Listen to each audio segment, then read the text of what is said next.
Ladies and gentlemen, welcome back to Uncommon Sense. I'm your host, and we are back at it again. It has been a very long break, a very long hiatus. However you say that word, hiatus. It's been quite some time. It has been quite some time. A few months. What has it been, like 4 or 5 months since I dropped an episode? Long story short, I am back, ladies and gentlemen, and I'm at it again. I have moved. We have moved location. We have unearthed our belongings and shuffled them across town to the next town over. We are in a new location, new studio, new setup. It is fantastic. It's wonderful. I love it. Much more space. You don't see my bed anymore. You can't see all the spots where I peed myself in my night terror filled dreams. It is great. It is fantastic. I am very excited that we are here in the new place. I got a new car as well. I paid off my last one, and within the month it broke. So I had to get a new car payment. Yay me. But honestly, it's a blessing in disguise. The car I got was an upgrade. 2016 Nissan Altima. Or no, what the fuck am I talking about? I had a 2010 Nissan Altima. And I now have a 2016 Chevy Malibu. I love it. It's great. I got a touchscreen. I got a reverse camera. It's very nice. You know, the auto stop. I feel like I'm driving a Mercedes now. But the auto stop, that's how out of date I am. That's how out of date and out of touch I am. The auto stop for my car feels as though I'm driving a Mercedes to me. So I'm happy. Long story short, couldn't be happier. But yes, we are back at the studio. We are back in the game. We have fallen off for quite some time, but we are back and we are better than before. I'm excited to show you these new episodes we got. I filmed a few new episodes during the break. You're going to see my old studio. You're going to see the upgrade from this jump that I'm going to, clip into here. But this first episode that I'm going to show you is actually from a dude I used to work with. He's a very cool guy. His name is Casey. He's just a dope guy all around. He's pretty cool. Very interesting fellow. And we talked about, economics. We talked about life, yada, yada, yada. It's a very interesting episode. Now, we're going to have to break the illusion here at the Uncommon Sense studio. Because of some technical difficulties, me being an idiot and not knowing that my software wouldn't allow this, but I'm unable to splice the videos together because of my rudimentary editing software.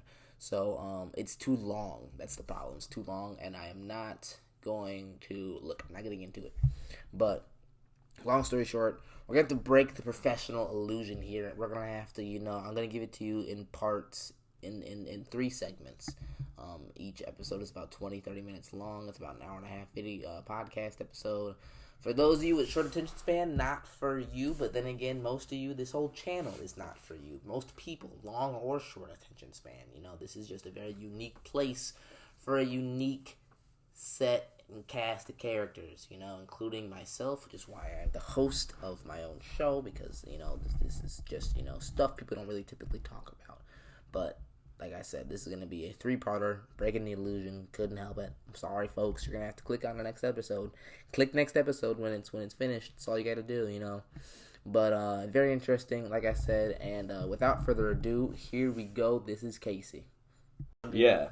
Hello, ladies and gentlemen. You are watching Uncommon Sense. My name is Christopher West, and welcome back to the show. Today, we got a special treat. Casey Thayer. Still fucking it up, but it is what it is. It adds to the. You're closer, yeah. Exactly. I'm getting closer. It's getting better, but that doesn't matter. We're gonna talk about some ideas. Exactly. There we go. We are good friends. We've known each other for a couple of years. I wouldn't say good friends, but we're friends. He's here. More than acquaintance. Yeah. He's in my house. Less than like a brother. Yeah, we're there. We're somewhere. It's respectable. He's in my room. Not a lot of people can say that. You're not in my room, so. Closer than you guys, but so it's been quite some time. How you been? Just living life. How's Corona been? Past 2 years? It's been an experience. Like, definitely has. I love being locked inside of my house. like a caged animal. It's really. You and many other trolls on the internet. Yeah, I was waiting for this. I'm like, why can't you do it sooner? Why can't we just meet every day? In prison. Yeah. It's definitely been nice. I mean, I've been jealous because I'm one of those essential employees, so I never really had a lockdown. I was honestly out and about. I was working nothing changed. My life didn't change. My life literally didn't change, and it was really, in the beginning it was cool because there was no traffic. I would just speed to work. It didn't matter if I'm 10 minutes late. I'm only 5 minutes late now. It was nice. Yeah, and then I don't know how they always decide. I really don't know the stipulations of what they decide what is essential. Yeah, I don't know. That's liquor stores were always open. Yeah.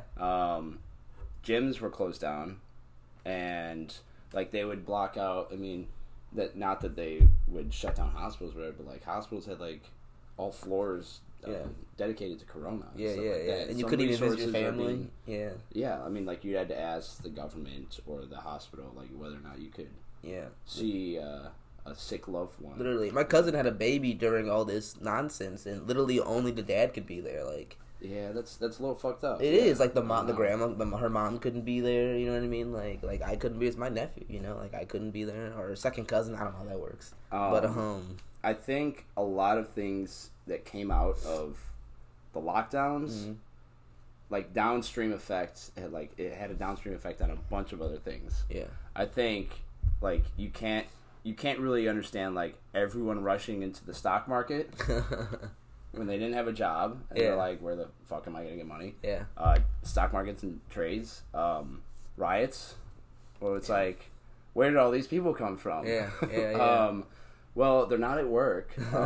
What did you want them to do? Well, the stock market's pretty funny. Burn down work. Yeah, the stock market's pretty weird because it is kind of strange how everybody kind of flocked to it. It's almost as if it's the new generation of traders, literally my entire life. Now I'm only 24, so I, don't know shit from shit, but my generation, nobody really talked about the stock market. Now every Tom, Dick, and Harry is, acting like they're Warren Buffett, including myself. I've gotten into Dogecoin, and now I'm acting like I know a thing or two. It's kind of crazy. Yeah, and I do want to get into broad economic topics about this though, but I do think it is a sign of a coming crash when the bagger at your grocery store is telling you how to invest. Your money. Very true. Yeah. Very true. If it trickles down to us, if it trickles down to the regular folks, it's not going to be here for much longer. If everyone's in it, then it's time to get out. Yeah, exactly. Really there's stocks, and then there's Forex. This new thing that, I think it's kind of a cultural thing, is the crypto. Yeah. Because this is this punk rock metal anarchy type money. Yeah. I think that brings in a whole different group of people that were never interested in trading before. Yeah. The Bitcoin people, I'll be honest, they're weird. Yeah. They're all obsessed about Bitcoin. Because the concept itself doesn't make sense. Because when you think about it, as a regular person, oh cool. For me, for example, who doesn't know much about it, in my mind, it's just investing in something. It's just a version of stocks. It's there's stocks, crypto. In my mind, same shit, just kind of different. But in reality, cryptocurrency, the idea of it is they're trying to get rid of fiat currency. They're trying to transfer, how we spend and how we use money. The whole idea of money, So, actually, I think some of the classical economics and Austrian economics would actually disagree with that and say Bitcoin itself is still fiat currency. Oh, that's a whole nother debate in itself. Yeah, if you want to define fiat like a whim, you're doing it on of no authority. I consider fiat just fake. That's what I consider. It's not the value comes from the trust you have. Exactly, exactly. So it's not essentially I'm going to buy 3 pounds of Bitcoin. It's 1 Bitcoin is being sold, and then we're just buying and selling it. Well, now, do you think, because people have a problem with that, people don't like the idea, and I understand that, people don't like the idea of money being a concept. People don't like the idea of nothing having intrinsic value. Do you think there's a way, now me as a slight anarchist, now I know the idea doesn't work. It doesn't work. Anarchy doesn't work because it requires so much of, internal work for each individual. It just can't work. That's why we make government in the first place. But do you think we can ever get to some kind of more equal trading system where, money does have intrinsic value, because like gold's not valuable. At one point we used rice, we used salt because it had use. So there was a lot of things there. You're saying are we going to move away to like a pure crypto currency? Well, not that saying not are we going to, or I'm just saying like, is it even in the realm of possibility? You think for a society to do that? Well, I mean, what you're explaining, what you're saying, what if could happen, has already happened. I mean, you really have to look. Modern economic thought is blatantly unaware of the 19th century or the 17th century. Go back to really the early colonial era, and you see all money is backed by silver, gold. Yeah. Like before that, you're right. They traded goods, wampum, seashells, stuff like that. But yeah, before that, it was all backed by silver or gold. Yeah. There was a gold or a silver standard. The funny thing is that, like, they issue bills of credit. They say, I'm going to give you gold, and here's a piece of paper saying that I'm going to give you this 20 ounces of gold or something. Well, that's where money came from. Yeah, and then they print that same sheet of paper more than they have gold. Yeah. That's all it is. Yeah. So I do think what you're saying is, can we move away from a fiat currency? We had a real currency hundreds of years ago. Yeah. So it's not that like we can expect the government to go back to what's right. Yeah.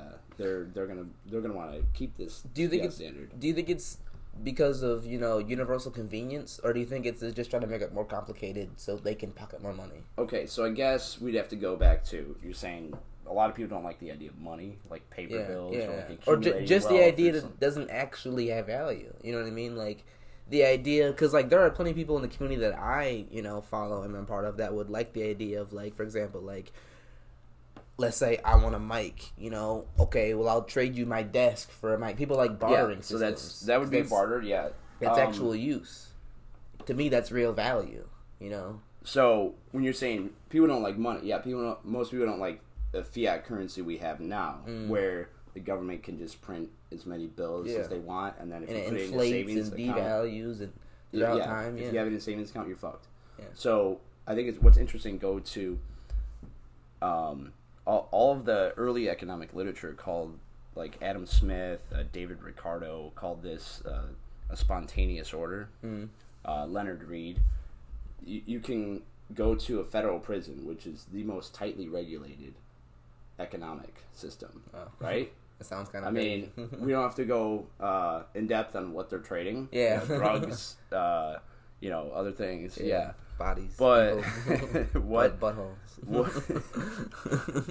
what is a currency that's used inside of a prison that necessarily, like, let's define, like, money, right? So you want something, and I want your thing, right? So we both trade. There's a double inequality of value. I value your microphone more than you value my cell phone, and then we trade. And you have the reciprocal opinion, right? Yeah. You want that more than yours. That trade wouldn't have taken place if that double inequality didn't exist, right? So then there's also easy, like, divisibility too. Like, can I give you half a cow for a bundle of wheat? Like that? That's the reason money came about. Yeah. The spontaneous. There's no planning necessary. Yeah. It actually is a spontaneous order. Yeah. So, like I said with the prison example, they trade cigarettes, but not everyone in prison smokes. Yeah. But they know if they collect cigarettes, other people are going to want those. Same thing where people collect their precious metals. That has some intrinsic value. Like, you can smelt it, you can mold, like, pure gold with your hands. Like, it'll just melt in your hands. Pure gold. So soft. Like, it's shiny and whatnot, or whatever. Yeah, diamonds are nice. Yeah. So that was really the basis behind money, that there was no central authority guiding it, determining how many bills of credit are made, how many $20 bills, or any transaction, any economy can survive on any amount of money. That's what I think a lot of, like, the modern economic leaders in our government kind of strayed away from. They're like, oh, we have to get too technical. But they're like, oh, we have to increase the money supply, all this bullshit. It's like, well, where's the increased money supply going? Yeah. Oh, well, our banker friends. But like, that's not important. They're going to bankers, but, it's for the people. Yeah. No, I feel you. It's definitely convoluted. Like, it's definitely complex. It's definitely very complex situation. If I can go back, I would definitely take some finance classes because, I think what you get today is something called modern monetary theory. So, I mean, finance, you kind of just know how to invest people's money. But if you take, like, a modern economics class, they go by John Maynard Keynes, maybe Milton Friedman, whatever. But they completely ignore anything before that. Actually, the oldest school of economic thought was, I mean, if you want to say Aristotle, maybe. But the oldest, like, legitimate, like, comprehensive view of economics comes from Austria. Really? So, yeah, so these people, like, the Nazis weren't too nice to economic thought. Hitler thought it was a conspiracy by Jews to subvert the masses and all that stuff. Yeah. So that never made it out of Austria, Germany, right? So it kind of got buried. So you really have to dig into this. I just read, like, I read about half of it. It's like a 900-page book, but Human Action by Ludwig von Mises, that's a good one.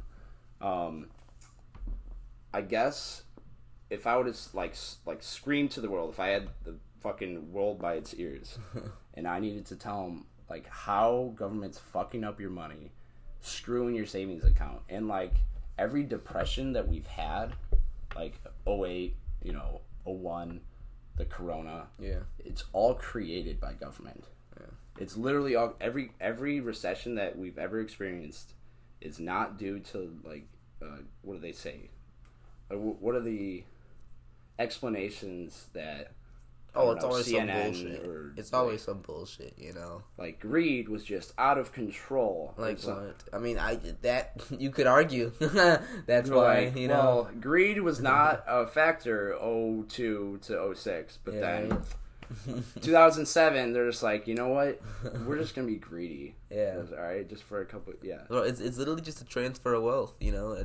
That's how I view it. It's literally just a transfer of wealth. It's just simulated problems, and simulated solutions. So I would ask you, Chris, have you, like, taken, like, a step back and kind of look at, like, because these business cycles affect everyone. Yeah. You're getting into crypto right now. We're probably in one of the biggest bubbles ever, right? Like I said, like, everyone's getting in. Everyone's getting into the stock market. Yeah. Where do you think this is gonna go? And, like, where do you think it's gonna crash? Once it gets to this point, like you said, once it trickles down to just regular folks, like you said, somebody at your grocery store bagging your groceries is like, hey, you should get into this. At that point, if you're not already in, maybe invest just a little bit. At this point, it's not good to just bet on it. You know what I mean? I've only put $200 in. It's not a lot of money. You know what I mean? When you're in a bubble like this, I suggest, maybe if you're a college kid, young adult, still lives with his parents, maybe it wouldn't be that big of a deal to invest a little bit, get it, a few $100 back, no big deal. But if you're just a regular person, now's not a good time because it's gonna crash. I think it's gonna go down because, like I said, the moment everybody knows about it, the moment everybody's getting into it, it's not sustainable. It's not, somebody's gonna pull the plug. Yeah. So can I explain briefly of, like, how all of this happens and how, like, basically the central bank please takes it and completely fucks it over. So I guess we already defined money, right? Mm-hmm. It has to be easily divisible, right? You can't do half a cow, and that has to be coincidence of wants. We both want something, and then we both have the value, and then the trade happens, and then instead of doing that, we're just like, you know what? We both value money. Let's just do that. So, in a sense, like, business cycle and Austrian economics it's kind of monetary theory, but it's also fiscal policy too. So I kind of want to briefly explain. You have, like, stages of production, like, so let's say you go get a sandwich at Chick-fil-A. Okay, there's the chicken, there's the bread or whatever. You're going to consume that right away, or a Twinkie. That's a consumer good, and it takes like 0.3 seconds to shove down your gullet. Okay, that would be a lower order good. Yeah, like something that's very low in the stages of production, like it's already done. There's higher order goods that are like mining and like research and development, construction, housing, and stuff like that. So keep in mind what like higher order goods are. Like these are like what entrepreneurs they're really thinking about whether or not they're going to get into it. Yeah, big money investments. Take a look at interest rates. Every bank has an interest rate, and they're cartelized by something called the Fed funds rate. The Fed funds rate is what the Federal Reserve gives to the banks, and then once they have more money, they can lower an interest rate. So, you've seen interest like on a savings account, or like if you take out a loan or a mortgage, interest rates are flexible, right? They move up and down. Yeah. The Austrians have come up with a natural theory of interest, where it's based on, let's say we're in a desert, okay? There's nothing there. Yeah. All right? Maybe there's 500,000 people. But there's only 3 axes, right? An axe is good. Yeah. It makes our labor more productive. Yeah. We can cut down trees. Yeah. We can make firewood, and then we can sell that firewood for other things, right? Defend yourself. There was, exactly. Yeah, there's no guns either. Yeah, right? Yeah, defend yourself. So an axe would be worth a lot of money in that situation, right? Butcher meat, yep. So if there's 3 axes, the interest rate of borrowing an axe would probably be $1 million per week. Yeah. So that sends a signal to, produce more axes, right? Look at the interest rate on this stuff. If there was 5 million axes, right, and there's 10 axes per people, right, 500,000 population, well, what should the interest rate on an axe? If I lend you my axe, it's like, it'd be like, dude, you can just have it. Like, yeah, literally, you're fine. Just I got 3 more in the garage. You need a Christmas present later. So this is the same for money. If there's a lot of savings, real savings, which is based on like capital and like savings accounts and stuff like that. So real savings, if that's high, an interest rate's going to be low. If real savings are low, no one's saving their money. Yeah, interest rates are going to rise as they should, right? Because if there's scarcity, there needs to be a signal in order to tell people to save more, right? Like, hey, consume less and save more. Step it right? up. That's what we've been instilled since birth. Yeah, save your money. But when the federal government lowers a natural interest rate, this fucks everything up. So let's go back to the higher order goods and the lower order goods, right? So if I told you, okay, well, it's a 10% interest rate, but then the government lowers it down to 1%, more people are going to engage in those higher order goods, right? More construction, more gold mining, all this stuff. Were more axes made in that 1 second? The Federal Reserve decided to lower interest rates. Were more forklifts made to make your labor more productive? More steel mined, bricks, any of this stuff? So basically, you have all of these entrepreneurs who would not have invested otherwise, competing for the same amount of resources. Yeah, very true. So this skews the market. Ludwig von Mises, I'm almost done now. Ludwig von Mises, he has the analogy of like the master builder, like this guy's building a house. Yeah. Eventually, he's gonna run out of bricks, and he's not gonna realize. Yeah. So he's building this thing that he's gonna have to destroy, and society is poorer because of it. So this is kind of the Austrian view of the business cycle, right? Like all these higher order stages of production, more entrepreneurs engage in these, and then eventually, there's no more bricks. Yeah. There's no more stuff. That's crazy. I never really even thought about that way. That's really, that's super interesting to, like, think. Because you're right. Like, lower interest rates, it cause everybody to just hop in. It's kind of literally like the cryptocurrency. It seems easier, you know, and it seems more efficient. And I remember my friend called me, like like, he's like, dude, you want to start a business? He's like, yeah, like the market's real hot. I'm like, I haven't talked to you in like 5 years. I'm like, you're start a business with me? Yeah, like right. everyone wants to get in right now. Like, I don't even have your number anymore. What are you? Who are you again? I'm sorry. Literally. But no, you see how like this skews everything up. Like, we don't know what the real interest rate is. Yeah. Because the banks are basically government. Yeah. Right? They're just guessing. So I'm saying, like, all of this insight is lost amongst even like the so-called intellectuals. Like, now, who would you say, when the market crashes like that, who would you say benefits from that the most, and why? Okay, so right now, I actually have checked like lumber prices and other metals. Like, I heard from one guy saying that lumber prices are now going like from like just a normal price to weekly price adjustments.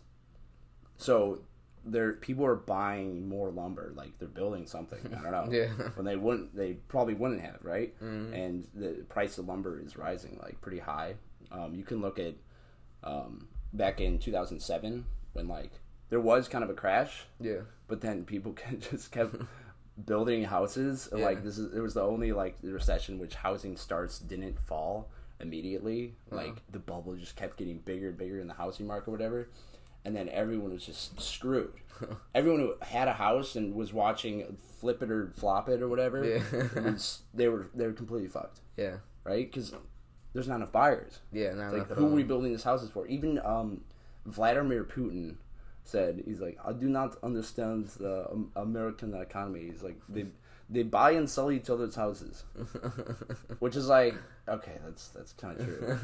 Like, that's all we do. Yeah, right. I mean, that's what every fucking millionaire and what's his name, goddamn Gary, whatever that dude's name is, Gary real V? estate. Yeah, real estate. You gotta dream big. You gotta do it. Like you give people who can't even pay attention for 5 minutes these like half-ass pipe dreams with terrible explanations, you know, and like we're not determined enough to look into it ourselves. Yeah. You know, we just jump right in. And no, and interesting like that, some things like entice you into that. Like not even an interest rate, like you can actually avoid taxes by just buying a house or whatever. I think it's like a 1031A.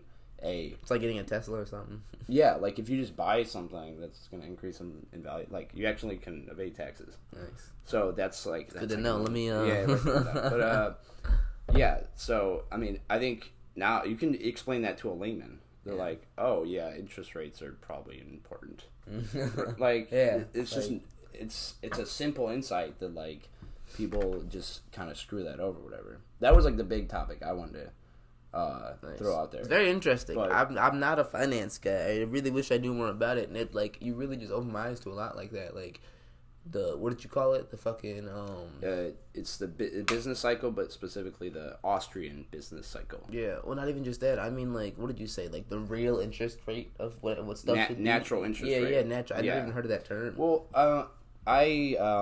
I think I've watched maybe one or two of your podcasts earlier, right? You had one about natural law, too. Yeah, no. So think of, I mean, it's philosophy. Think of like Thomas Sowell talked about this too, like versus like the constrained or the unconstrained division of man. Like, does man need to be controlled by a central authority, or is man born free from coercion? And like you said, like, across all cultures, we have this instilled, like, body of, like, natural rights. Yeah. Of, like, oh, we own our own bodies. Yeah. We own our decisions. Yeah. We own our property. And it's kind of like, that's... What else do you call that other than natural? Yeah. Did you need an explanation given to you, or was it obvious? Yeah, no, honestly. And, I mean, just to say obvious, it sounds kind of, like, unintellectual or whatever, but, like, this is across all cultures that they generally believe this. It's only in like the 20th century until you see like massive government authoritarians. Like really, you said something interesting about like, you know, decentralized. You're a quasi anarchist or something like because it doesn't work. Yeah. But in some states it does. Like you know, when Somalia was like being torn apart by the U.S. and Ethiopia and everyone else, like the port of Mogadishu like had no tariffs and it was like a huge bustling economy. Everyone wanted to get in. There was no government. Yeah. There was like the Al-Shabaab or whatever, like running around. But yeah, and you can go to Afghanistan too. That was largely in a state of anarchy. Before England took over Ireland, Ireland lived by a code of conduct of natural law, essentially, called the Brehon Law. When I say it doesn't work, I don't mean to be, black pilling anybody. It's my girlfriend always says that, dude. I'm a black pillar. I know about the pills. I popped a couple pills. I hate the Matrix terminology. It just seems so cheap to me. Well, now they've added more pills. I know. There's a white and a black pill. Yeah, that was never a thing. Shut up. Well, no, it's not that I don't think anarchy can work. It's just we all need to be on the same page first. And the problem is the biggest divide that is in our world today is you either, and to me this is the truth, you either believe there is a creator or you don't. Because when you don't even have to believe in a specific one. You don't. It doesn't matter if you're Christian, doesn't matter if you're or Buddhist or Muslim, doesn't matter. As long as you come to terms with the fact we're not the authors of reality. We don't write the rules here. As long as you realize that, and as long as you know there's a standard that we don't make, you can weave your way through life good without harming people, without fucking things up, without having an authoritarian regime. You don't need that. But you're saying, okay, do you believe in a higher power? You believe in a higher power or a ruler? That's really like the difference, because anarchy means no rulers. Yeah. Well, exactly. Mean, like no lawless. Exactly. It means anarchy means no rulers, but there's still laws. You know what I mean? Because in the sense of like, you need to rule your own body.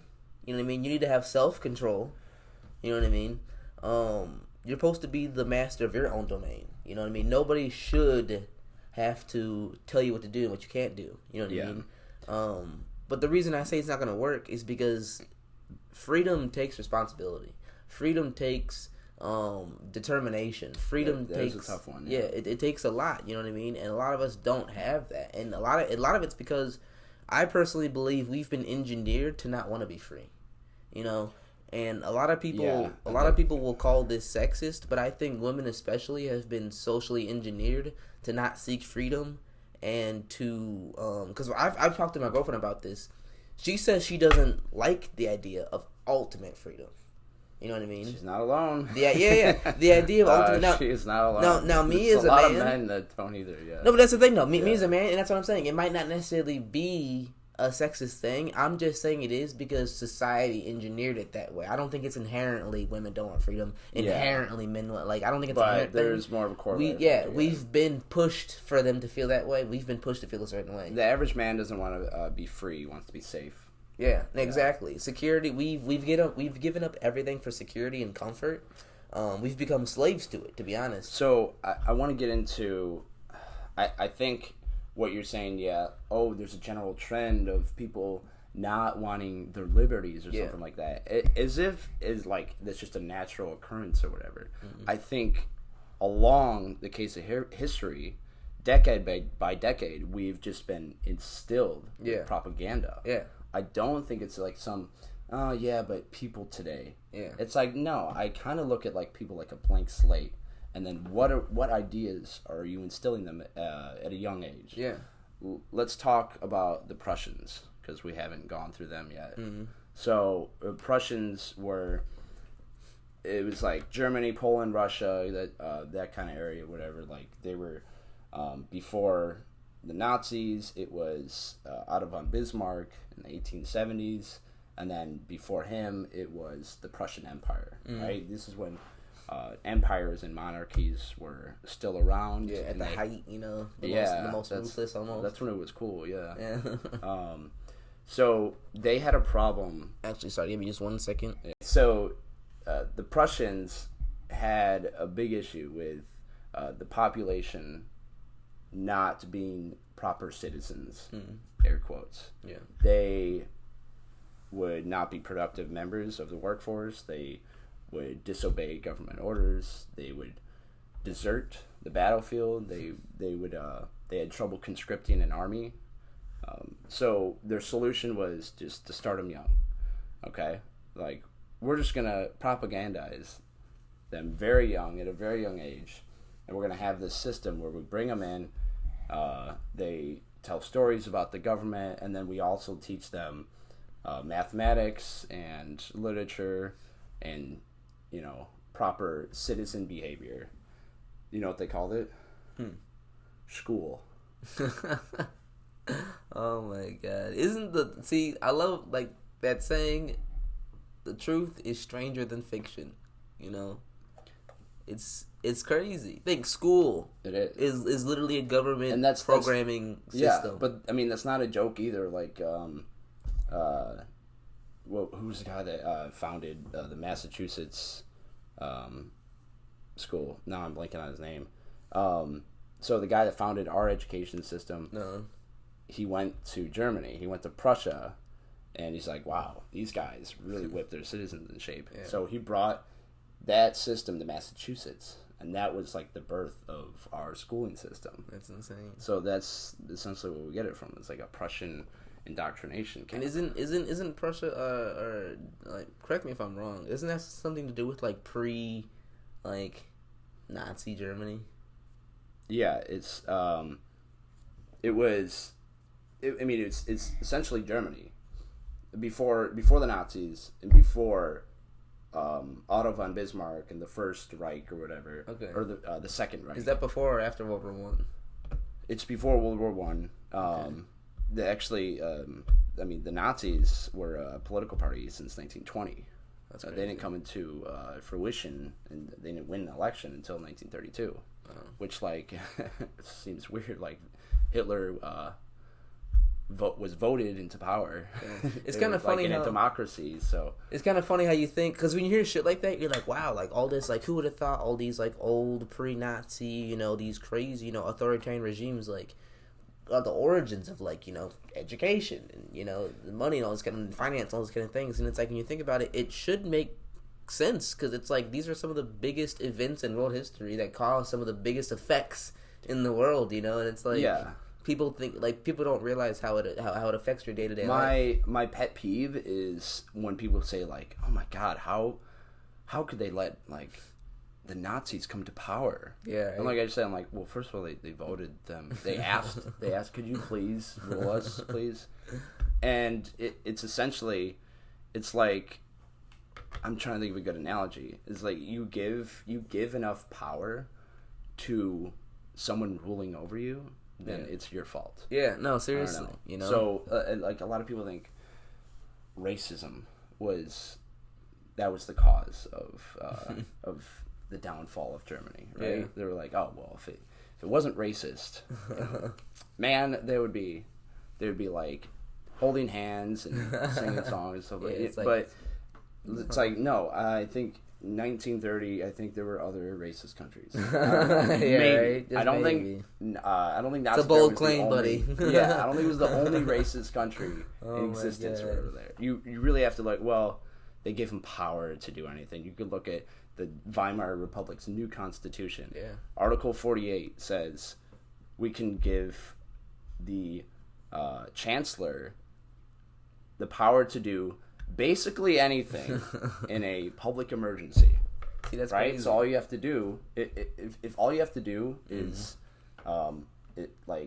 give up your rights during a public emergency, then the government's going to create a public emergency. Yeah, that's essentially what it is. Seriously, but people don't think it's like, oh well, we need the government for protection from an outside force or whatever. It's imagine if I was like, bro, if you tell me you need $1 million, I'll give you $1 million. You're gonna tell me you need $1 million. It's that simple. It's literally that. But like I said, people don't want to think like that. There's this dude I love listening to, Mark Passio.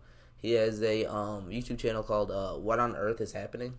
Mm-hmm. And he talks about the same stuff I talk about. He's the one that initially inspired me to make a podcast. And he taught me about natural law. And it's really sad because people really don't want to be free, because it takes so much work. All we want, we want to be free to watch TV. We want to be free to eat what we want. We want to be free to go fishing, and that's it. But those aren't. It's our mindset, and that's what I dive into the most. Our mindset is the cause of all of our issues. That's what I truly believe. I truly believe our wants are what's killing us. You know what I mean? like, what do you mean, like wanting to do something? Wanting like, to do the American ideal itself. This whole idea is concocted to make us stupid. Think about it. What is our biggest like what's our slogan? Life, liberty, and the pursuit of happiness, right? That's our slogan for like the purpose of life. Like that's like the biggest thing. That's the thing that as our nation, this is what we're protecting. We are protecting your life, your liberty, and the pursuit of whatever the fuck makes you happy. Right? Yeah. Obviously within the confines of the law. But this is a democracy, so we make the law. So as long as you get enough people to agree with you, we can make whatever you want the law, right? So think about it: life, liberty, and pursuit of happiness. You have the right to live. You have the right to liberty, which liberty isn't freedom. You know what I mean? Liberty's pretty much freedom, but like I said, within the confines of the law, pretty much. Yeah. I do want to. We could expand in like natural law and like natural rights, because you hear in the media a lot about rights. Yeah. Or like, well, I have a right to a gun. Okay, that's like the conservative argument. And then there's like, well, I have a right to health care. Yeah. And that's another one. But do you see how like they're kind of inverse of each other? Where it's like, well, I have a right to keep something of mine. And then where the other one is, I have a right to take something of somebody else. Yeah. So you can go back to when Thomas Jefferson wrote the Declaration of Independence. You hear a lot of John Locke. John Locke is like the political philosopher of America. Like he inspired James Madison, Thomas Jefferson, all of the founding fathers. Like you can see his work like within all of their writings. So John Locke came to the conclusion about what really is rights. Like, and he divided into two categories: positive and negative. So negative is like you have the right not to have something done to you, and then positive is like, well, I have a right to water. Right. So in some cases, natural law is violated in the positive sense. Right. If I say I have a right to housing or something like that, well, if nobody owns it, that might make sense, right? Like I have a right to here. But if somebody owns property or money or anything else, the right to that is what John Locke called the positive right. Yeah. We're founded on negative rights. We have the right to keep basically all our money, all of our property, and we don't have you can't have a right to force me to say something like that. Yeah. Right? Well, it's like you don't have a right to not be offended. Yeah. I have a right to speak my mind. Yeah, exactly. Yeah. Well, that's the problem with like that's why it's complex and it's hard bringing it into the real world and into society. Because, for example, let's say, do you believe you have the right to a gun? Do you believe that? Yeah. Okay. So I would say, to be more accurate, I have the right to defend myself. Because do you know how to make a gun? Oh, I see what you're saying. Yeah. So like you don't have the right to force me to like assembly line a gun. You have to buy a gun. Yeah. Right? You don't know how to make a gun. You'd have to buy it from somebody. They have the right to decline you. Yeah. You know so I mean? Yeah. So if they have their property, I mean, we can get like nitpicky about this. It's like one company owns all of the property or all of the guns. Yeah, they own all the guns. And they have the right to discern who gets one. Yeah, because they're the salesman. I don't have to sell to you. Yeah. You know so that would go along the aspect of negative rights. Mm-hmm. Yeah. So you have the right to buy something. Yeah. You don't have the right to force somebody else to make it to you or to steal it. Yeah. Yeah. You know what I mean? But like positive rights are like they're at their height, I think now. You think it's so? Like, because I think, and like I'm not too sympathetic with like the people on like the Bernie side. Yeah. I'm a little sympathetic because they see the corruption. Mm. They see like, oh well, banker bailouts and AIG got a $10 billion bailout. Yeah. But just like all of us, they don't know what to do. Yeah, just we're like bailing out the airlines that are going to be operational in the next 3 months. Yeah, for real. It's ridiculous. Yeah, so they're like, well, if they're getting all of that money, they had a right to that money. Well, then I want health care. Yeah, I can see that. Yeah, I can see that. I'm saying neither. I'm saying, how about everyone just keeps the money? Yeah. Right? Like, okay, let's build the roads. Okay? Yeah. Like, everyone keeps their money or whatever. Frederick Bastiat said, the state is the great fiction in which everyone lives at the expense of everybody else. Yeah. Right? Like I was saying, I think we were talking before the podcast about like the whole Corona bill, the COVID stuff, the PPP loans, the small business loans, the stimulus checks, and the airline bailouts or whatever. And then it's like everyone's paying into this tax system. And then everyone's getting it back. Yeah, it's like, what's happening? And I'm like, I'm patting myself on the back. I'm like, I'm so glad I bailed myself out. Yeah, it's like, what the fuck are we really doing here? Really, everyone's living at the expense of everyone else. And it's like, there's just this group of people that just gets to be like, yeah, we'll manage the money. We promise. Yeah, it's dumb. It's literally dumb. But it's like, what are you gonna do? What are you gonna do when, it's either that or total chaos because nobody can literally have any self-control. You know what I mean? Like, you give a poor person $100, they buy 600 Twinkies, and you get a bottle of rum and coke. It's like, and you can still feel sympathetic for like the downtrodden, and like obviously there's poor people in America too. Yeah, but I'm technically on paper, I'm technically a poor person. Yeah, like literally on paper, I'm poor. You know what I mean? Like, but it's like you can't look at like this moment in which there's so much like welfare being given or whatever. You have to look at what happened before. How did we accumulate this much wealth to begin with? Yeah. And really the answer is capital. Yeah. Like, it's just machinery, forklifts, axes, like basically low taxes and property rights. That's what creates wealth. Yeah. You could desert island it too. Like, there's two tribes, they all trade with each other. Okay, well then, what if 10% of the population just decides not to work? And they just start, they're like, all right, we'll live off the expense of the 90. All right, well now 20% gotta start to work. You can see where this is going. Like, at what point do we keep adding tribes? Yeah. And then a system can work off of this redistributionism, and like, you can't really find a historical example where that doesn't turn out bad. We need to reset and like restart our whole mindset on what really is important, because like I said, that's why I focus on natural law, because you got to get the basics first. You know what I mean? Because like, I've come to the conclusion we live in an adversarial world. You know what I mean? In the sense of like you said, we're all living off of each other. Yeah. We're all, you have to, and if I want some of your drink, I have to literally take some of your drink for myself. You know what I mean? It's that's the way it is. Like, there's nothing comes from nothing. You know what I mean? Nothing comes from nothing. You got to take something from somewhere. That's just the dynamic that we live in. And when we live like that, the problem is we're still living in a survival mindset. I think there's two ways to fix the issues that we have: philosophy and science, philosophy and technology. Because science, technology bridges that physical gap. Oh, you have no food. There's no food over here. We got, agriculture. We got this and that, yada, yada, yada. But at the same time, because we had, as of right now, 2021, we had the technology.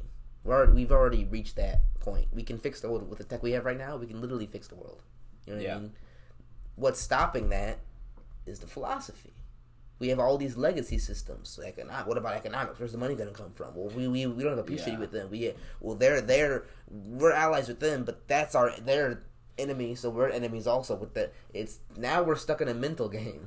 Yeah, like, from what I could tell, I mean, I don't know, are you talking about like just human progress in general? Just human progress in general. There's no actual, like, in the real world, there's no real physical reason as to why we can't fix it. It's literally here at this point. Yeah, I think it happens slow. Like, I think, like, go back to 1300 AD. Like, was everyone swimming in stimulus checks? It's kind of a fallacy to say, oh, well, these people are like so rich, like it's unfair. It's like, well, no, there's 180,000 years of human history. Yeah. The last 5 minutes have been wealth. It's like, the real question isn't, well, how are these people make $20,000 more than that's unfair? It's like, how did we go to making $40,000 a year from making zero for like thousands of years? Yeah, that's the real question. And I mean, that's philosophy. People they want to take, what is the current state now? Yeah. Call it a problem because there's a sense of, like, I really do hate the inequality argument. Yeah. I think it's one of the worst. Well, I mean, as a black man living in America, okay, so when it comes to racial injustice, when it comes to oppression, when it comes to sexism, racism, homophobia, transphobia, all these issues of, all these examples of people being oppressed, and when it comes to America specifically, you'll hear that a lot. A lot of times people aren't successful. A lot of times people aren't making a lot of money, aren't financially stable. It's because they're being oppressed. I, as a black man, live in America. Now, some black folks might not fully agree with me because at the same time, I'm light-skinned. I believe colorism is a bigger issue than racism. I think people just think people are ugly. That's what I think. I think people just... I literally just think people think... people think they're ugly. They're like... people just don't like dark skin. People don't like dark-skinned girls because dark skin's more masculine. That's why, for example, white girls want a black guy because it's like he's black and he's dangerous, Yeah. That's why white people. It's why people cross the street when they see a dark-skinned person. Even in Hispanic culture, in Mexico, Mexicans make jokes. He's a darker Mexican. He's more I think it's looks. I don't think it's race. Yeah, it's not. I think it's looks. It's not like your ancestors come from part of Africa. Yeah. I think it's literally appearance. I think it's way more about colorism than actual racism. You know what I mean? Because nobody's scared of me. You see me walk down the street, nobody's scared of me. You know what I mean? No, but I mean they think you're Chance. Oh my god! Don't even, bro. I'm done with that. All right, that out. Yeah, but no, when it comes to that, now like I said, me being a light skinned black guy, I don't suffer as much as a typical dark skinned black person. I literally make a joke that when I see a cop behind me, I stick my white arm out the window and just start tapping along to my music while I'm driving, and they drive right past me. A black person couldn't do that, They stick their arm out, cop sees a black arm. They're like, oh, but that's even a questionable thing. Is the cop even racist? Who knows? You know what I mean? But it's just a joke, long story short. I mean, I am definitely willing to believe that, taking the racist percent of the population, it's well, yeah, that would apply to cops too. Yeah, because I would definitely agree with that. Because here's my thing: I'm not saying people aren't being oppressed. Because as a black guy, I know for a fact I haven't gotten certain jobs because I'm black. You know what I mean? And it may not necessarily because I'm black. It could be because I'm not that race. I never applied to a restaurant. Mm-hmm. Everybody there was Mexican. I guarantee if I spoke Spanish, they would have hired me. You know what I mean? Yeah, I mean, I think that's the right. If they, as fucked up as it is. Yeah, you know. Maybe they want someone that speaks Spanish. Yeah, you know. But I don't think racism, sexism, transphobia, homophobia, I don't think those are the reasons most people that aren't successful, I don't think that's the reason. No, I don't either. I don't believe that's the reason. I think it's a plethora of excuses. Obviously it exists. Yeah. But I think... Because obviously... that might be, the 27th reason. Yeah. No, because obviously you don't need to be a black guy going up against the most racist man. You don't need to be a black guy going up against the Ku Klux Klan. You can still have... Because racism nowadays is microaggressions. My old boss, the old area manager, he told me one day... they were talking about, we're not allowed to play music in the back anymore because customers have complained, and, we're just talking about it, right? And I was like, oh, that's crazy, whatever. And he was like, yeah, it is stupid. And he was like, oh, yeah, but it's okay, though. We're still a cool company, we let you keep your hair. Because this is back when I had twists. He's like, we let you keep your hair. We let you keep your... I'm like, my boss, the GM, he has a lion's mane. I don't think I saw that. I can show you a picture. Okay, yeah. But, yeah, so I had, short twists in my hair, right? They weren't even past my ears. I literally just got them. He says, we're still a cool company. We let you keep your hair. Now, they're not going to say, obviously, we don't like black hairstyles. Their cover-up excuse is, we don't want the hair to fall on the food, yada, yada, yada. Like I just said, my boss, the GM, who also cooks food, has a lion's mane. Yeah. You're not telling him you let him keep his hair. Yeah. It's because I'm black and you don't like black hairstyles. They're unprofessional. They're unkept. They're whatever the fuck you feel. You know what I mean? So you don't need to deal with you don't need to be called a nigger. You don't need to be hung from a tree to deal with racism. You don't need to deal with the most racist person to experience racism or to feel unwelcome or to feel that I bet that was the reason I didn't get a job. I bet, you know what I mean? It's subtle. But you don't need... Yeah, exactly. It's subtle. At the same time, I don't think that's the number one reason you're not making $50,000 a year. I think it's because you don't know how to talk to people. You're not that convincing. You don't come off as competent. You know what I mean? Yeah. I as a person, now me personally, I know me. I don't take myself seriously. I think I'm an idiot. You know what I mean? But people take me fucking seriously because I come off passionate. I come off, strong-headed. I just got invited to be the host of a different podcast. It's like a political podcast. Now, these guys, I'm 24. These guys are grown. They're like late 30s, like mid-40s. They asked me to be the host of a political podcast. You know what I mean? I've been pulled over by the cops. Like I said, I'm a black man in America. You know what I mean? The most racist place in the world. I'm a black man in America. I got pulled over by the cops, had weed on me, was high, had a bong, a bowl, a hitter, speeding 37 over the speed limit. All I got was a speeding ticket. Like, I personally... This was before it was legal. Yeah, this before it was legal. Okay. I personally am just good with people. I personally know I can go places in life. You know what I mean? The reason I'm not successful, the reason I work at a fast food place, I'm a manager of a fast food place, is because I didn't apply myself. It's not because of racism. And it's me. Yeah. I think, take a look at... Because I do think... Not just you. Yeah. I think you see things in black and white. I definitely do. No, I'm literally talking about the races. Black people and white people. Yeah. No, but we're a multicultural society. Yeah. I guarantee if I went to a Asian wok grill, right, and it's all Chinese people, and if I went in for a job interview, I don't think they would hire me. Yeah. I'm just saying. As shitty as it is, people are very self-segregating. Yeah, the whole world's segregated. America is literally weird. We're the melting pot. The whole world's fucking segregated. I think it's weird to expect if you've ever read history and fucking Afghan tribes are killing each other. Yeah, Somalian tribes are killing each other. Ethiopian tribes. Yeah, Rwanda. The Tutsis. Only whatever. America makes it about race. It's kind of astounding to see, how in America is there not perfect racial harmony throughout the world? I think historically it seems a little ridiculous. Yeah. Although I would like to see it happen. I think it's it's not even blatant. The feminists will call it unconscious bias or something like that. Mm. I mean, I guess that identity politics.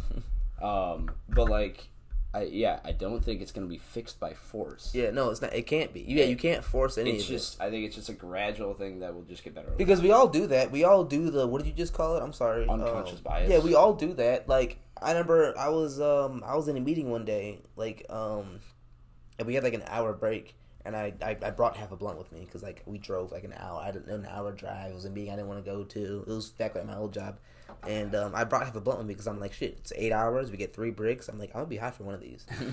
So I brought half a blunt with me, and I see these 2 black guys because it's maybe 30 of us, and I'm one. 30? Yeah, it's 30 of us. There's one. I'm one out of 5 black people there. Yeah. So I go to them, and I'm you want to smoke this blunt with me? And they're no. And then, lo and behold, 2 lanky-ass white dudes come up to me, and they're I'll smoke with you. And I was all right. But I, as a black guy, went to the black guys first.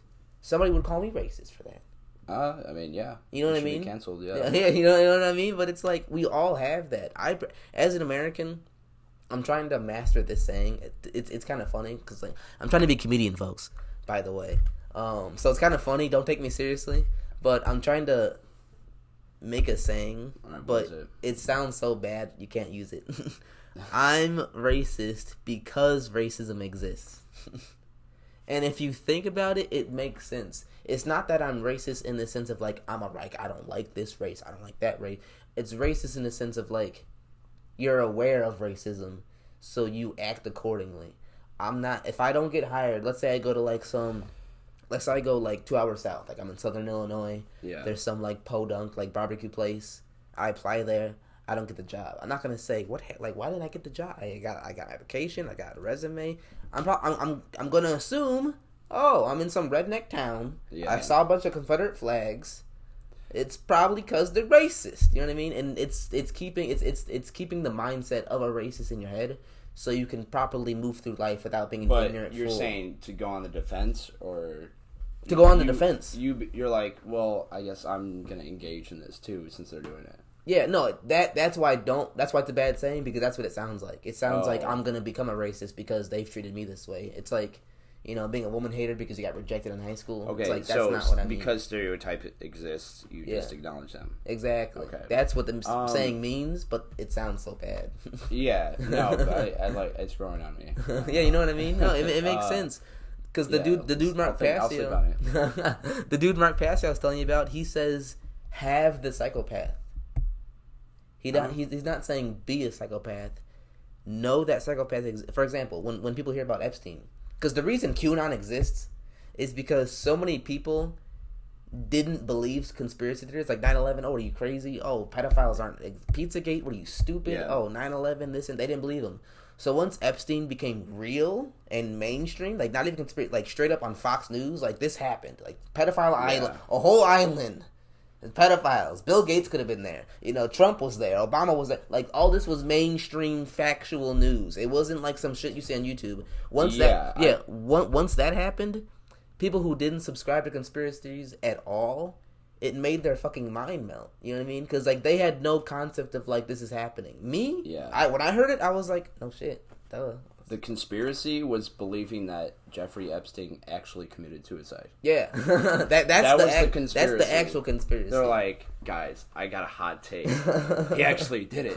I'm like, you know what I mean? No, but like, yeah. So like, it's but now that it's all in the open, now that's out in the open, they chose to expose themselves. They're like, because whatever he's exactly. So really like, people who like just regular ass like boomers and like normal people who never in their life believed it or looked into it. So like once they heard that, they were like, they saw it. They're like, was everything my cousin said in the past 30 years real? Like, was the moon landing fake? Their mind melted. You have to entertain everything. I entertained, you know what I mean? The moon landing and 9/11. No, but it's not even about. Yeah, that's the thing though. It's not even about believing it per se. It's about just realizing, like, questioning. It's really about not immediately believing the main story. But there's a reason that happens. It's like the distrust of the media. Yeah. Like, I think, although I think it's a great thing, it's like not believing the official story. There's a craving for that because they leave out so many details. I think, right?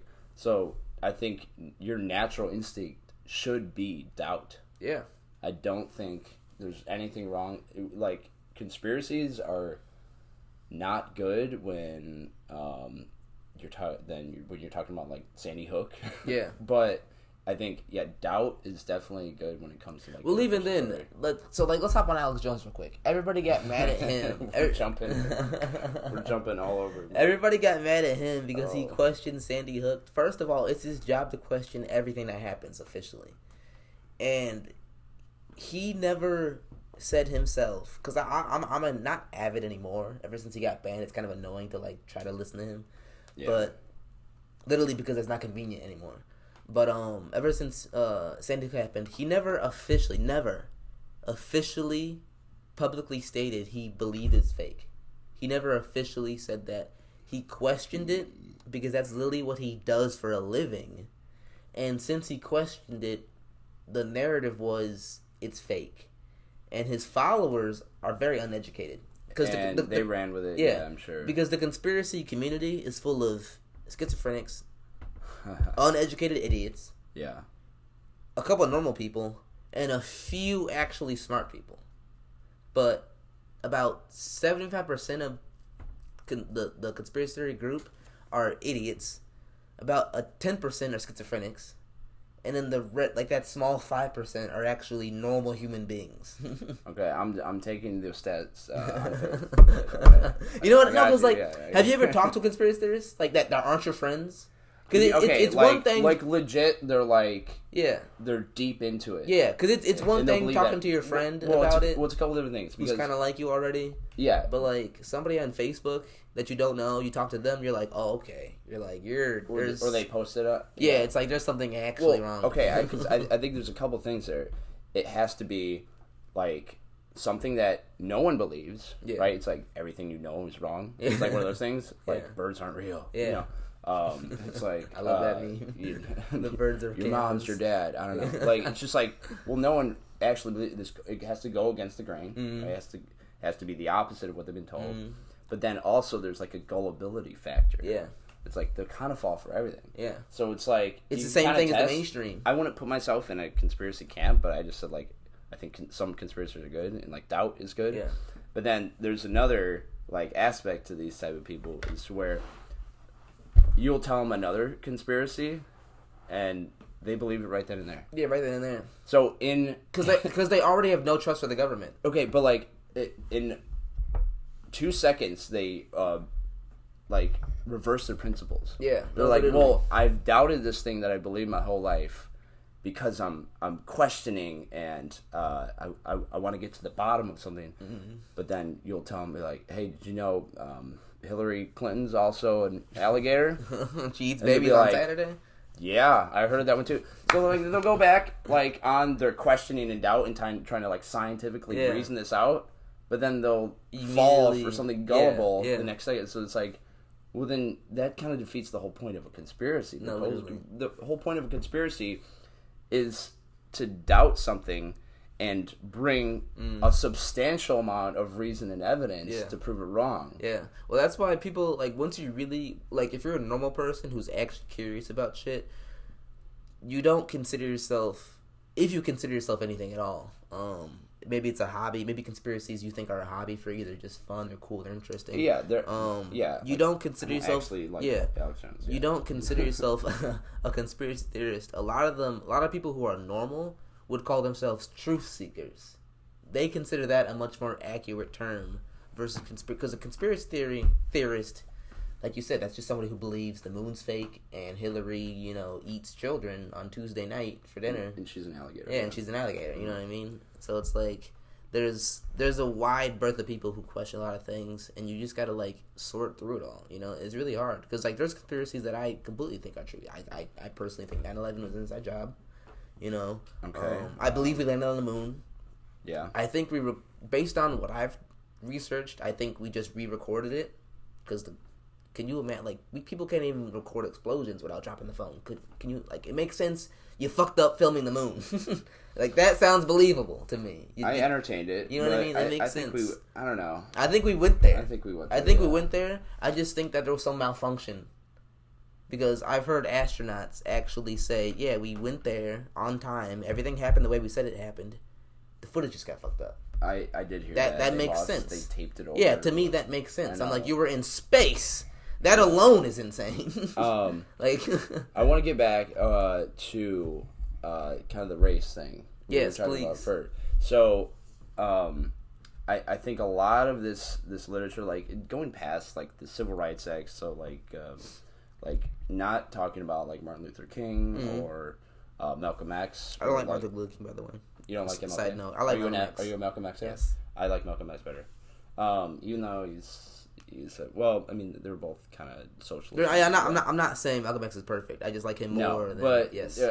You can MLK. He plagiarized his dissertation. He did a lot of weird things. He said, why do we have to pay for water when it's the world's 2/3 water? Yeah. So I'm like, he's very socialist, sympathetic, or whatever. I do like Malcolm X better. Like he went to like international courts and like argued his case for discrimination. I do want to make the case that discrimination policies actually hurt the intended people they're designed to help. You think so? I absolutely do. Yeah.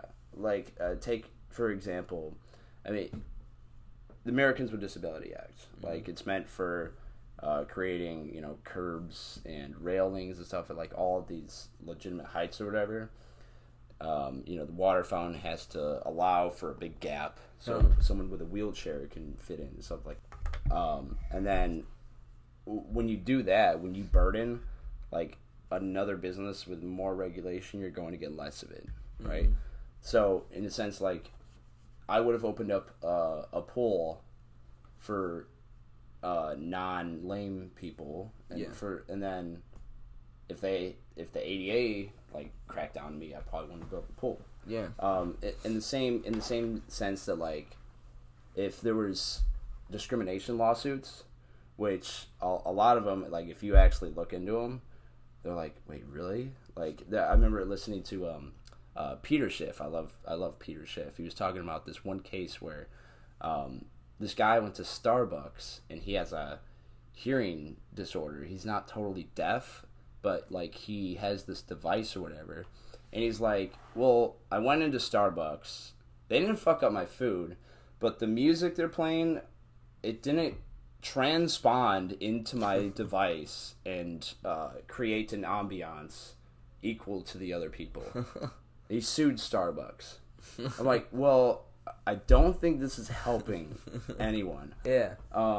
In the same, like, I know this gets very, like you say, people are sensitive. Mm-hmm. This gives us very highly sensitive information. But, like, if you look at anti-discrimination lawsuits against racial groups, I think those are detrimental to those groups. Like, anti-Asian or anti-black policies or whatever, because all they have to do, like, is say, let's say even you were the business owner, okay, and they're saying you created an environment of anti-black culture, and they saw some of your texts, and they're like, you know, you sent out an email or something that offended 3 black people or something like that, right?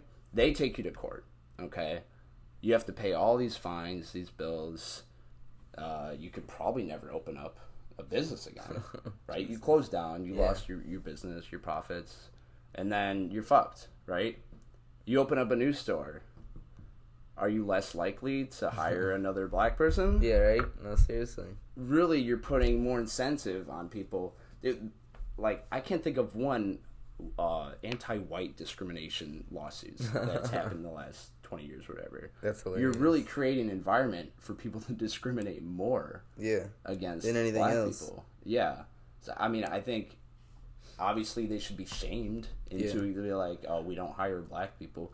If someone said, like, if there was those signs, like, no Irish or whatever, if somebody had a sign that was like, no blacks, it would be disintegrated. Within 24 hours. The building would be burned down and shot up. I mean, the rioters could do that building. How about that? Yeah, that's crazy. So like, I think it actually creates a bad onus on the business. I mean, I'm against any kind of forced representation, forced like racial inequality, because like to me, it's like the whole trans thing. But even before I get on that topic, to bring in an example real quick, it's kind of like this band called Antebellum. I don't even heard about this, but there was a band called Antebellum, and they were told to change their name because, you know, antebellum period. Yeah, exactly. It's like literally like horrible times, right? Yeah. And they changed her name to Lady A.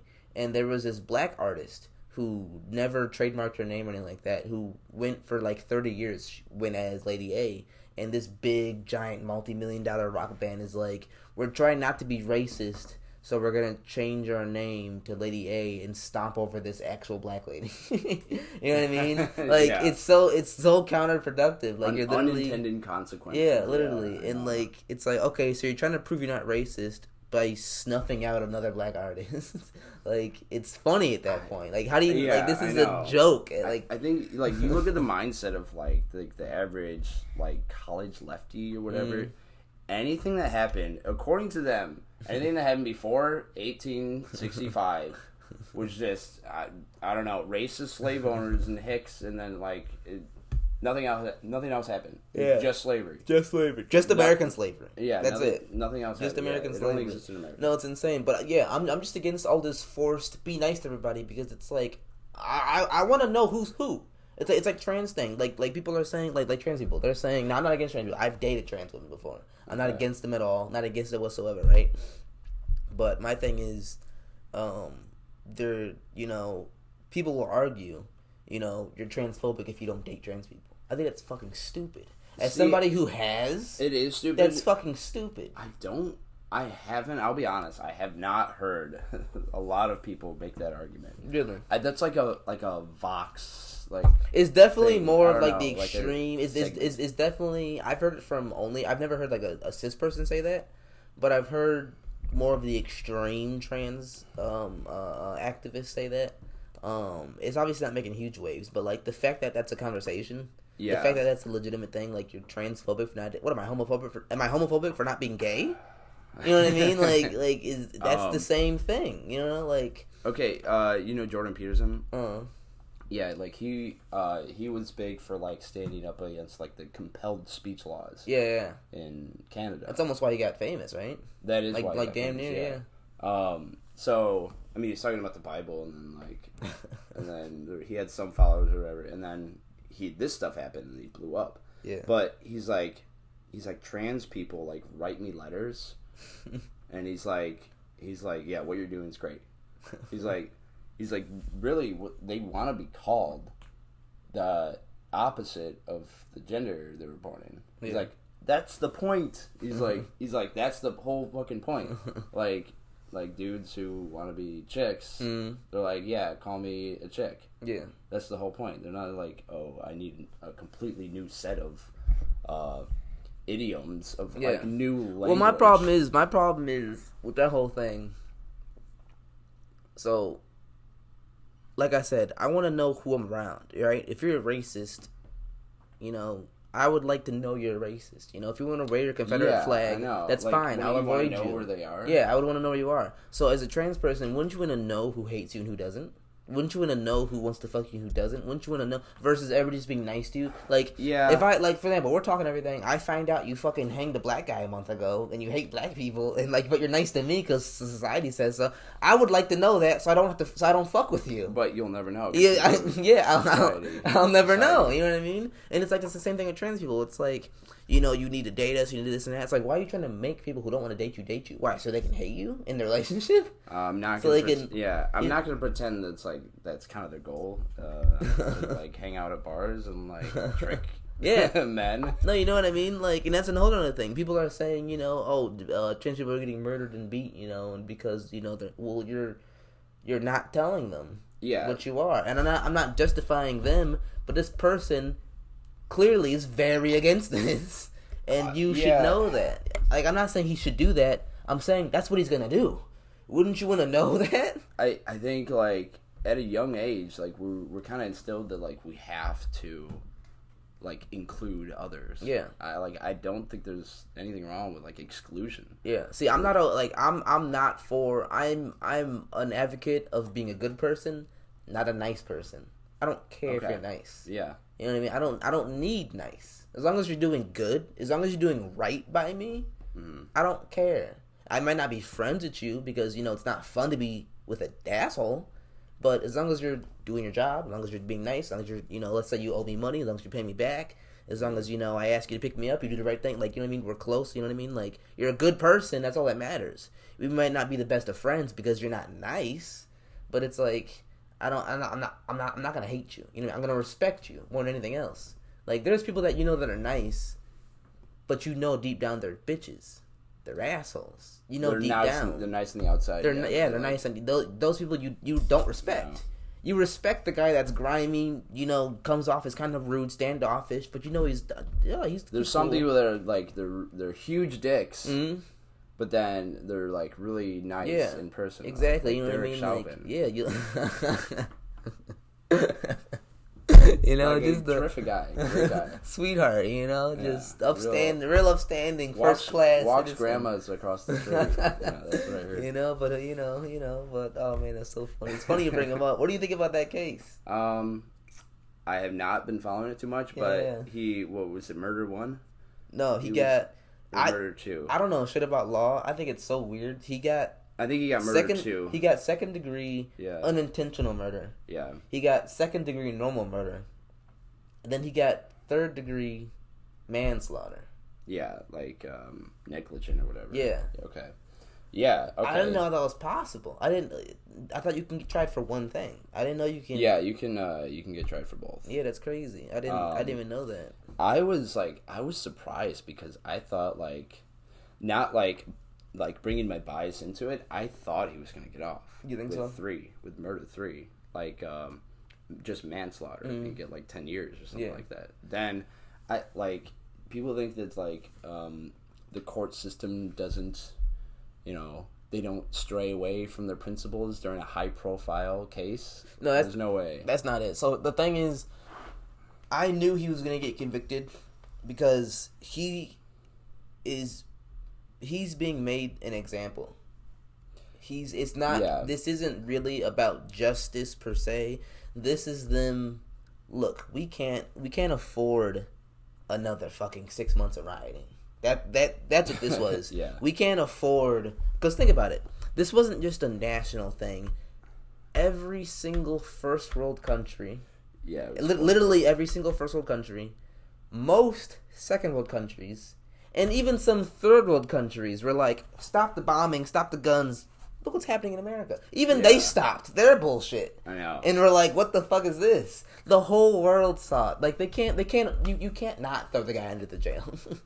That. Like, if there was Murder 3, I'm thinking they would have burned down DC. They would no, that's why they did it. Something would have happened. That's why they did it. It's not justice. Because think, if this wasn't that big of a deal, if it was about, because Trayvon Martin, you heard about him? Yeah. How, George Zimmerman killed him, whatever. He stole Skittles and was going to make lean because he had cough syrup and Skittles. So a grown man chased a 14-year-old boy and killed him, whatever. That didn't even cause national, let alone global riots. And he got off. George Zimmerman, to this day, is signing bags of Skittles. He's not even in jail. He's literally signing. I can't remember the details of that case, but I thought this guy was beating George Zimmerman over the head. Who? Trayvon? Was he attacking him? No, Trayvon Martin was a 14-year-old boy who was seen. That was the whole hoodie thing. Remember people kept wearing hoodies?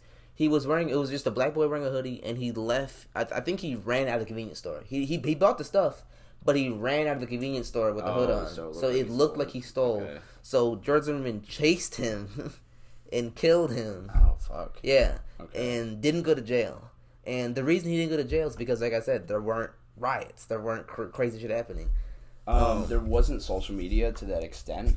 The reason I think it came to fruition, like, people knew about it or whatever, I mean, obviously the corporate press. Like, there was also no footage either of it. No, but then I remember Barack Obama is like, if I had a son, look like Trayvon. And then, like... It's a good impression, by the way. Yeah, he was really like, this is an issue that we need to push. And I think, if you really want to talk, like, police brutality, like, it's always been an issue. Yeah. It's just being filmed now. Yeah, that's it. That's really there's really no difference. You started, like, since the 70s, like, the war on drugs have corrupted cops, like, to a ridiculous extent. Everybody's skeptical. Like, I know a lot of people especially, they don't think police brutality is necessarily race involved anymore. But, like, when you think it's overblown. Yeah, I think that it's a purely racist motivation. I'm like, if they kill anyone, they're kind of fucked. I don't think it's purely racist issues, because there's cops that are fucking on white people like every day. You know what I mean? I don't think it's purely race involved, but I think it's highly race involved, because you can literally, like, it's like, it doesn't need to be said. You can see the difference between. We've all seen videos of white guys with machetes and, like, baseball bats. Come on, fuck me. You want to shoot me. Cop doesn't shoot him. Yeah. And we've seen videos of black guys literally just having an attitude, getting shot. Like, not even leaving their car. Yeah. Have you ever seen a video of a black guy holding a weapon and talking shit? I have not. I haven't seen a video of a black guy with a machete, a gun. We've seen videos of white guys with ARs talking shit, not getting shot, getting arrested. You know what I mean? We've seen, like, I think that's mass all the more reason shootings. to arm yourself. Yeah, you know what I mean? But like, we've seen, like, white people just kill people and get arrested. We've seen black people literally roll the window down and get murdered. You know what I mean? So there is a clear difference. Yeah, like, there is a clear difference. You need to correct for all variables and say, like, well, who are they pulling over for drugs? Yeah. It's like, it's mostly, like, black people in poor neighborhoods, stuff like that. Once you, like, correct for that, it's like, well, I think this is kind of like a drug war issue. Well, it's like a drug, like, basically it's like a black market thing. Well, the problem is, it's a much more human problem than people want to admit. The thing is, all of this, it's a lot of human error problems. So, for example, a lot of people don't know this. I don't know if you knew this. The origins of the U.S. police is they were originally slave catchers, right? That was one, Yeah. but they were started in like the 1880s in New York. I think before there was slave patrols. Yeah, but the majority of them were just protecting rich people's plantations. Yeah, I mean, but what are they protecting them from? The black folk. You know what I mean? Well, what are they typically? So I mean, a lot of that stems from like really government made this problem worse. Yeah, like, well, of course. In 1850, they had if you cross state lines, you have to chase the slave away. Yeah, or chase the slave to give back to the master. Yeah. So you can go to 1850. Millard Fillmore passed the Fugitive Slave Act, right? So that if there was a unknown slave at even if you wanted to help them, you weren't allowed to by law. Yeah, you had to be a slave catcher for the North. Yeah, it's fucked up. South. Yeah, it's super fucked up. But like that's the thing though, and the reason I say it's a human issue is because people take pride in heritage. When you see people arguing, I want to keep a Confederate flag because this is my heritage. You know, this is my my family legacy, my history. That's why I say it's a human issue. Because think about it, these mindsets stay the same. Origins of the police, slave catchers, yada yada yada. Right? People are proud of their grandparents. I'm proud. My grandpa was in World War II. I'm proud of him. World War II was a terrible war. We dropped a bomb on 2 civilian cities. Yeah, not a good thing, right? No. But I'm proud. I still naturally feel proud. My grandpa, it's cool to say. My grandpa was in World War II. I'm proud of him. It's cool. It's a cool fact. Like we're proud of our heritage. Good or bad, you just are. Because it's your heritage. You're proud of it. So it's like, think about it. You got slave catchers. They passed on the legacy. Son, back in the day, I was a police officer. They tell cool stories. I shot a nigger. They tell crazy stories. The kids look up to them, and it just moves on. Then they tell their kids crazy stories. Yeah, back in the day, my great, we've had people in the war since the Civil War. Yada, and you're proud of your heritage, and it goes to today, where it's like, my past 3 generations were in the police, so now I'm going to become a cop, and it's like, you know what I mean? It's because you're proud of your past, but your past is fucked up. And what the past has done is fucked up. So you can't keep on being proud of this podunk redneck I do think history. A lot of people that you're saying like Confederate flag worshippers. Yeah. They also have like an American flag. Mm. I do think, like we were saying, like kind of like an indoctrination very young. We're taught because that's pretty much what it is. Unreasonable, we're taught this really with no good reason to kind of love your country, and we're but what does that mean? I pledge allegiance to the flag of the United States. It's well, what does that mean? Just the borders above Mexico, or something? Right. I love that invisible line, the drawing that the cartographer made, the flag. What are you talking about? Yeah, a lot of people. It's. I mean, you can have pride in your your family, your local community and stuff, but it's as soon as you get a bit are you proud of Illinois?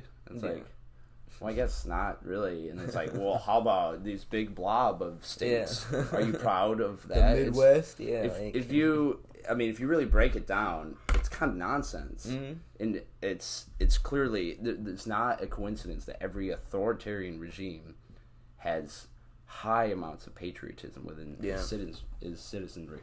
Just blind faith. So, I do think the American flag is just as stupid as worshiping a Confederate flag. I don't think it's not a natural state of being, of trust, of community or whatever. It's not. That we're all being captive under one city. Mm-hmm. And therefore we're family. Well, that's literally why I don't like the idea of government naturally, because as a sensible human being who likes to contemplate deeply, I know for a fact you can't care about 1 million people. I can't even name 1 million people. The president can't care about you. No. He can't care. It's not even that he doesn't want to. He can't. What about 350 million people? I bet he cares about them. You know what? Did you see my point? You literally, it's not even a fact of you want to or not. You can't. Your brain, you can only care about so many people. You can only care about so many things. You really have to break it down when people say that, the generosity state, the government's here to help. Yeah. Well, it's well, what do they get in return when they help? Yeah, nothing. well, no, I'm saying what do politicians get in return when they help? It's like, well, they get more power and money.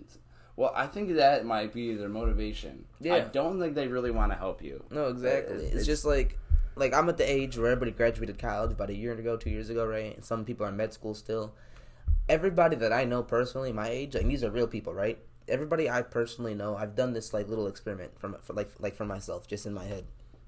I've asked them, people that are in med school, I'm like, what are you going to school for? Like why did you become a doctor? Why are you becoming a nurse? Why are you becoming a practitioner? Why are you becoming, cardio or whatever, blah, yada, yada. And 90% of them say good money or stable money. Think, that's the field where you save lives. That's the field where you save lives, help lives, better lives. 90% of them said money. They didn't say to better lives. That's an interesting. That is corrupt. You're already corrupt. Think, that's the field you go into. And I'm not saying obviously we need money. And I'm not trying to be unrealistic where it's like you can't want money. Yeah, you can want money. It's fine. But like, if your sole motivation is money, you will eventually crack under corruption. You will do anything for them. You're here for the money. Yeah. So you're gonna do something for the money. I want to challenge you on this real quick. Okay. Can we separate this into, I guess, voluntary actions? So let's take like all the government insurance and subsidies in medicine, and then use your example again, where you have a doctor that, they want to help people, whatever, but should he or she make $10 an hour? It's like, I don't think there's something wrong with wanting like a good salary for doing something like a highly skilled and like at a high demand or whatever. Do you know Ayn Rand? So really what she was saying, she has a couple different books, Atlas Shrugged, and then there's another big one. I can't remember it. The virtue of selfishness. That's one of my favorites of hers.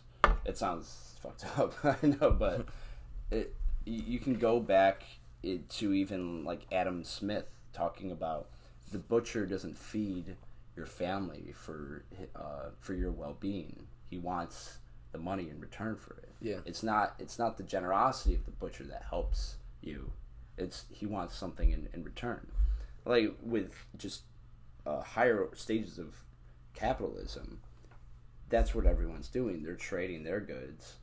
Why should one side benefit and the other not? Yeah. Like when you have this robust of an economy, everyone's trading. Yeah. But both parties are benefiting, right? People kind of say like, oh, the need that greed is bad, the need for money is bad or whatever. But what do you do to get money? You have to help somebody.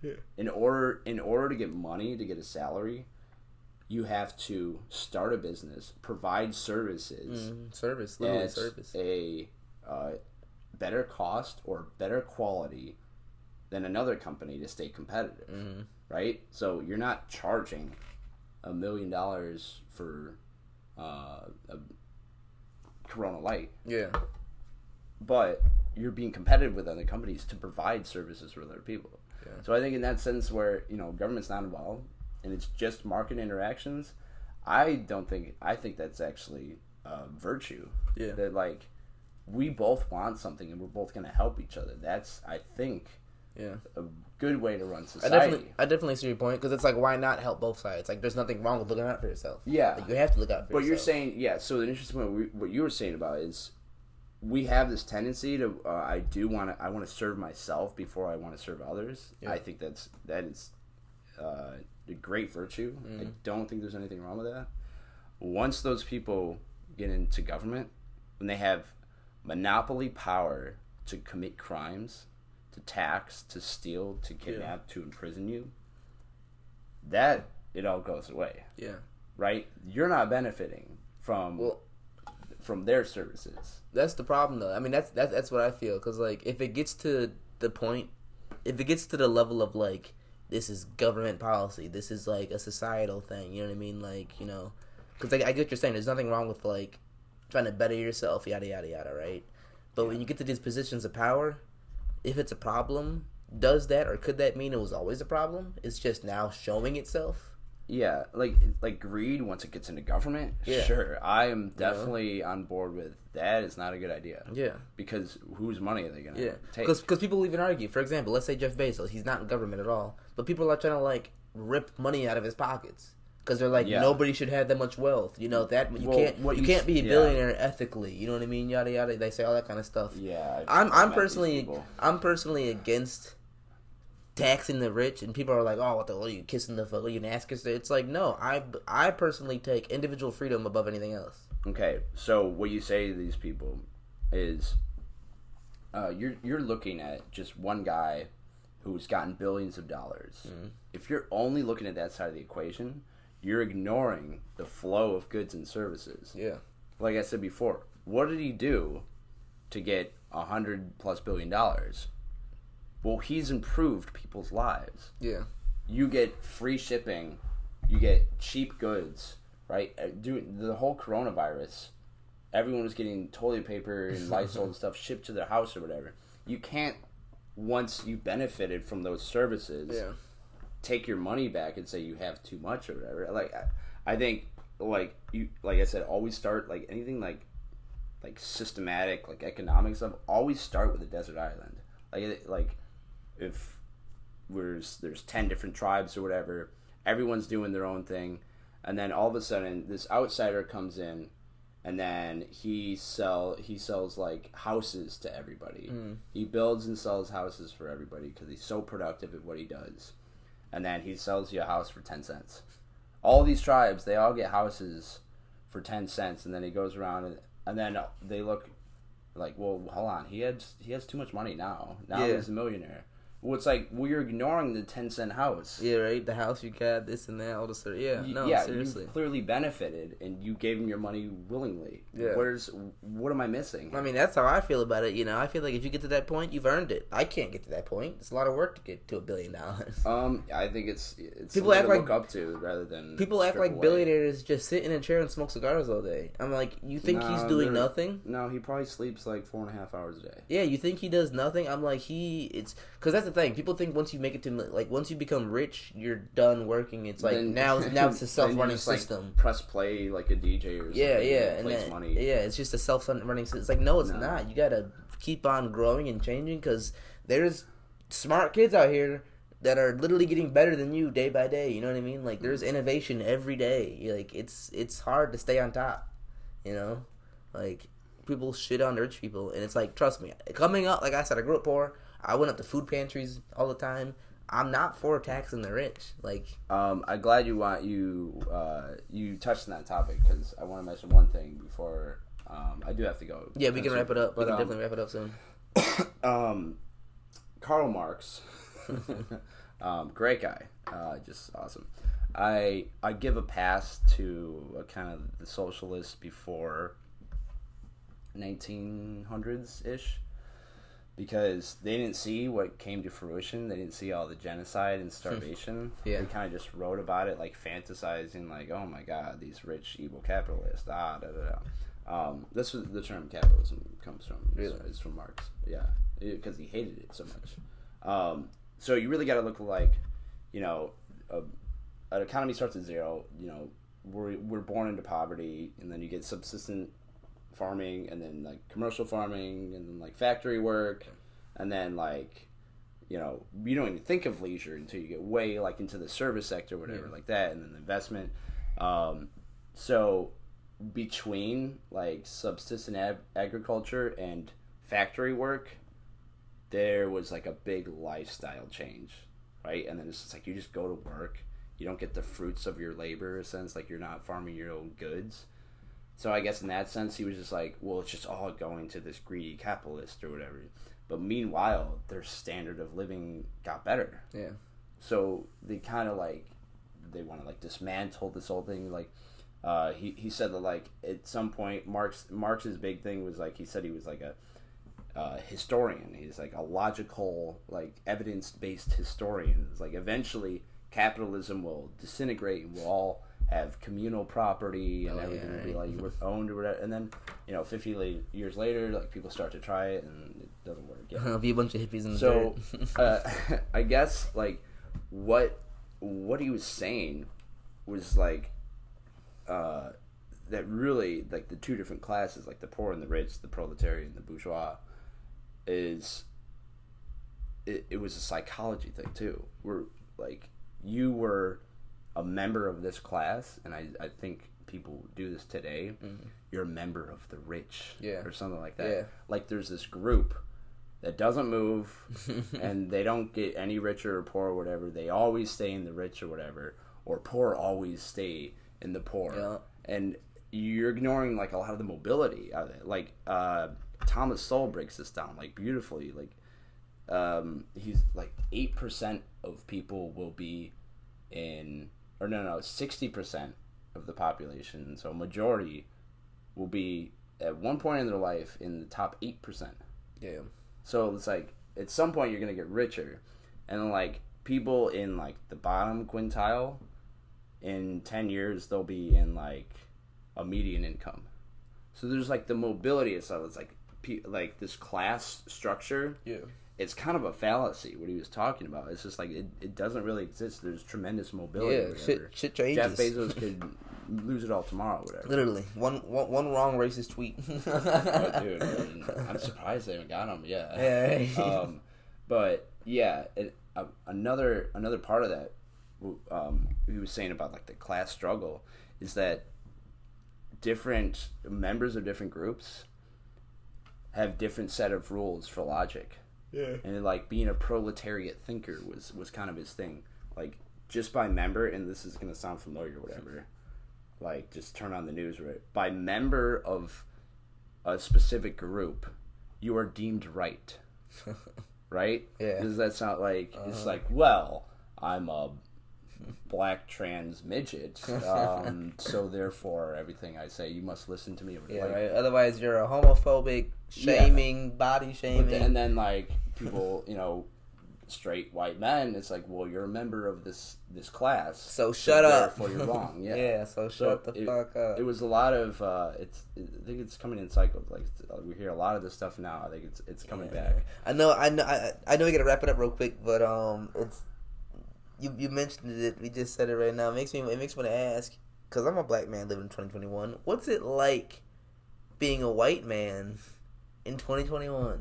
Oh, it's awesome. Yeah, you should try it. I know different. I assume it's a little different. Do people try to shame you? Do people like? Are you ever in conversations like Thanksgiving dinner? Yeah, I've heard. Shit? I've heard people say that I was mansplaining. Really? To them, or that like, and you're just talking to them. Yeah, no, I'm just talking. Yet you're mansplaining somehow. Nope, because I'm a member of a specific group, therefore I have a different set of logic. Yeah. No, it's like you're gonna see this a lot more. Do you ever feel the need? It's frustrating. Yeah, I'm like, dude, just like, can you take on the points? Like, are you ever chilling with a group of friends, or like, let's say at a bar or hanging out? Like, do you ever like feel the need, like internally, like you want to say something, but you're like, I'm not even gonna like start. Like, have you ever felt that? I'll fucking say whatever. No. Nice. I should have known. I don't care what people think. Yeah. Yeah. No, I feel you. I've said plenty. I mean, I'm sure people half the shit I've said. I mean, you know me. You know me. I definitely fucking speak my mind. I don't care how dumb I sound. You stop talking to you today. This sounds like your podcast. I sound like the idiot guest over here.